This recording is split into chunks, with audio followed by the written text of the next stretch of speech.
The suns burned down out of a cloudless blue sky, washing the vast desert wastes of the planet in brilliant white light.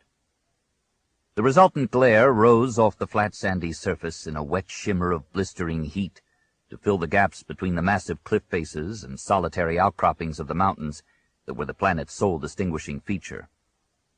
Sharply etched, the monoliths stood like sentinels, keeping watch in a watery haze.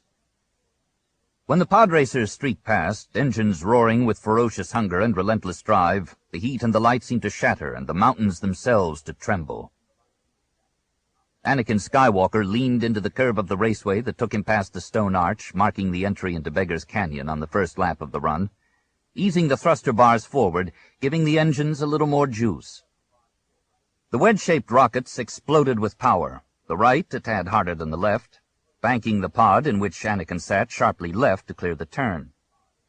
Swiftly, he adjusted the steering to straighten the racer, boosted power further, and shot through the arch.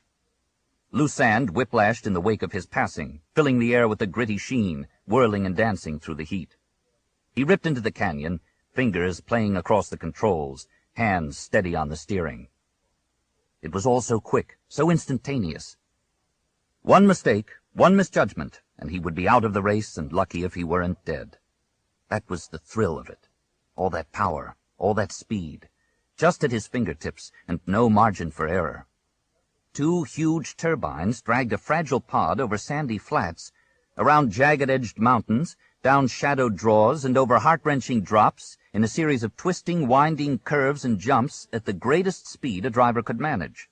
Control cables ran from the pod to the engines, and energy binders locked the engines to each other.